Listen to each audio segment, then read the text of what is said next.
கடந்த ஏப்ரல் 8ஆம் தேதி உச்சநீதிமன்றத்துல ஆளுநர் கிடப்பில் போட்டு வைத்திருந்த மசோதா தொடர்பான வழக்குல தீர்ப்பு தந்த உச்சநீதிமன்றம் ஆளுநர்கள் மசோதாக்களை இப்படி கிடப்பில் போட்டிருப்பது முறையில்லை அப்படின்னு சொல்லியும் ஆளுநர் கிடப்பில் போட்டு வைத்திருந்த 10 மசோதாக்களையும் நிறைவேற்றி தீர்ப்பை தந்தது. அந்த தீர்ப்புல ஒன்றாக தான் துணைவேந்தர்களை நியமிக்கக்கூடிய உரிமை இனிமேல் மாநில அரசாங்கத்துக்கு தான் இருக்கு அப்படின்னு அந்த ஒரு மசோதாவும் அதுல நிறைவேற்றப்பட்டிருந்தது. இந்த உச்சநீதிமன்ற தீர்ப்பை புறக்கணிக்கிற அரசியல் சாசன சட்டத்திற்கு எதிராகவும் இன்றைக்கு உதகையில ஆளுநர் தலைமையில துணைவேந்தர்கள் மாநாட்டை நடத்துவோம்னு சொல்லி ஆளுநர் மாளிகை ஒரு அறிவிப்பை தந்திருந்தது. 41 பல்கலைக்கழகத்துடைய துணைவேந்தர்களுக்கு இந்த கூட்டத்தில் கலந்து கொள்வதற்கான அழைப்பையும் கொடுத்திருந்தது. ஆனா இது அரசியல் சட்டத்திற்கும் உச்சநீதிமன்ற தீர்ப்புக்கும் எதிரானது அப்படின்ற கருத்து இங்க இருக்கக்கூடிய கல்வியாளர்களால முன்வைக்கப்பட்டுக் கொண்டிருந்தது. இன்றைக்கு மாநாடு தொடங்கி இருக்கிறது. குடியரசு துணைத் தலைவர் அதற்கு வருகை தந்திருக்கிறார். ஆனா தமிழ்நாட்டை சார்ந்த பல்கலைக்கழகத்துடைய துணைவேந்தர்கள்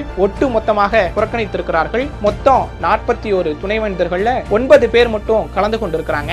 அந்த 9 பேர் யாருன்னு பார்த்தோம் அப்படின்னா ஒன்றிய அரசுடைய கட்டுப்பாட்டில் வரக்கூடிய பல்கலைக்கழகங்கள், சில தனியார் பல்கலைக்கழகத்துடைய துணைவேந்தர்கள் மட்டும் கலந்து கொண்டிருக்கிறாங்க. தமிழ்நாடு அரசுடைய கட்டுப்பாட்டில் இருக்கிற 32 பல்கலைக்கழகத்தை சேர்ந்த துணைவேந்தர்கள் ஒட்டு மொத்தமாக அதை புறக்கணித்திருக்கிறாங்க. இது ஆளுநர் தொடர்ந்து தமிழ்நாடு அரசுக்கு எதிராக நடத்தி கொண்டிருக்கக்கூடிய அடாவடி தனத்திற்கு முறையான எதிர்வினையாக அரசியல் களத்துல இன்னைக்கு பார்க்கப்படுது.